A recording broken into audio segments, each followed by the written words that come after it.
ಕಲಿಸೋದಿಲ್ಲ.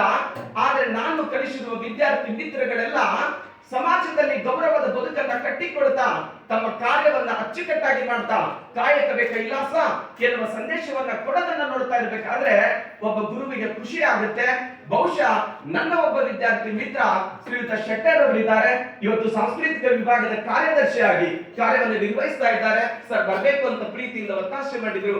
ನಾನು ಈ ಪ್ರೀತಿಯಿಂದ ಬಂದೆ ಅನ್ನುವಂತ ಮಾತನ್ನ ಈ ಸಂದರ್ಭದಲ್ಲಿ ಹೇಳ್ತಾ ನನಗನ್ಸುತ್ತೆ ಒಬ್ಬರನ್ನ ಬಿಟ್ಬಿಟ್ಟೆ ನಾನು.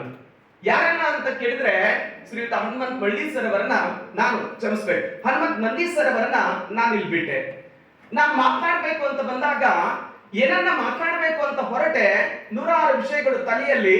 ಆದ್ರೆ ಎಲ್ಲವುಗಳಿಗೂ ಕೂಡ ಒಂದು ಉತ್ತರ ಯಾವುದು ಅಂತ ಹೇಳಿದ್ರೆ ಬೇರೆ ಯಾರು ಬೇಡ, ನಾನು ಹನುಮಂತ್ ನಂದಿ ಸರ್ ಅವರನ್ನ ಇಲ್ಲಿ ಹೆಸರಿಸಬೇಕು ಅಂತ ಹೇಳಿ ನಾನು ಅನ್ಕೊಂಡೆ. ಸ್ನೇಹಿತರೆ, ಒಂದು ಸುಂದರವಾದ ಕತೆ.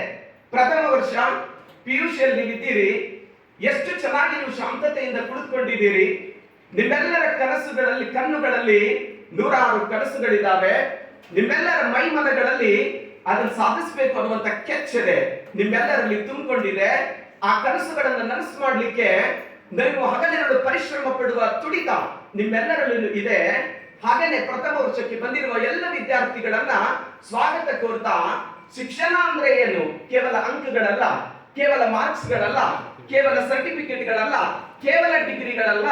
ಅದರ ಆಚೆಗೆ ಮಗುವಿನಲ್ಲಿ ಒಂದು ಶಕ್ತಿ ಇದೆ. ಯಾವ ರೂಪದಲ್ಲಿದೆ ಗೊತ್ತಿಲ್ಲ. ಒಬ್ಬನು ಜ್ಞಾನವನ್ನ ಪಡ್ಕೊಂಡು ಓದ್ತಾನೆ, ಶೈಕ್ಷಣಿಕವಾಗಿ ಸಾಧನೆಯನ್ನ ಮಾಡ್ತಾನೆ. ಇನ್ನೊಬ್ಬರಲ್ಲಿ ಉತ್ತಮ ಹಾಡುಗಾರಿಕೆ ಇದೆ. ಈ ದೇಶದ ಹಿರಿಮೆಯನ್ನ ಬೆಳಗುವ ಒಬ್ಬ ಲತಾ ಮಂಗೇಶ್ಕರ್, ಎಸ್.ಪಿ. ಬಾಲಸುಬ್ರಹ್ಮಣ್ಯಂ ಬರ್ಬೋದು, ಗೊತ್ತಿಲ್ಲ. ಆ ಪ್ರತಿಭೆಗೆ ನೀರೇರಬೇಕಾಗಿದೆ, ಅದು ಶಿಕ್ಷಣ. ಒಬ್ಬನಲ್ಲಿ ಸುಂದರವಾಗಿ ಚಿತ್ರ ತೆಗೆಯೋದಿದೆ, ಅವನು ಈ ನಾಡನ್ನ ಬೆಳಗುವ ದೊಡ್ಡ ಪ್ರತಿಭೆ ಆಗ್ಬಹುದು, ಅವನಿಗೆ ನೀರಿರಬೇಕಾದದ್ದು ಶಿಕ್ಷಣ. ಇನ್ನೊಬ್ಬನಲ್ಲಿ ಇನ್ನೊಂದು ಕಲೆ ಇದೆ.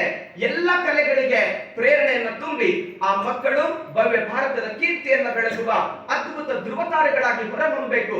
ಆ ದಿಶೆಯಲ್ಲಿ ವ್ಯಕ್ತಿಗತವಾದ ಸಾಮರ್ಥ್ಯಗಳನ್ನ, ಪ್ರತಿಭೆಯನ್ನ ಗುರುತಿಸಿ ನೀರೆರೆಯುವ ಕಾರ್ಯವನ್ನ ಯಾವುದು ಮಾಡುತ್ತೆ ಅಂತ ಹೇಳಿದ್ರೆ ಅದು ಸಮಗ್ರ ಶಿಕ್ಷಣ. ಹಾಗಾದ್ರೆ ಇವತ್ತು ಉದ್ಘಾಟನೆಗೊಳ್ತಾ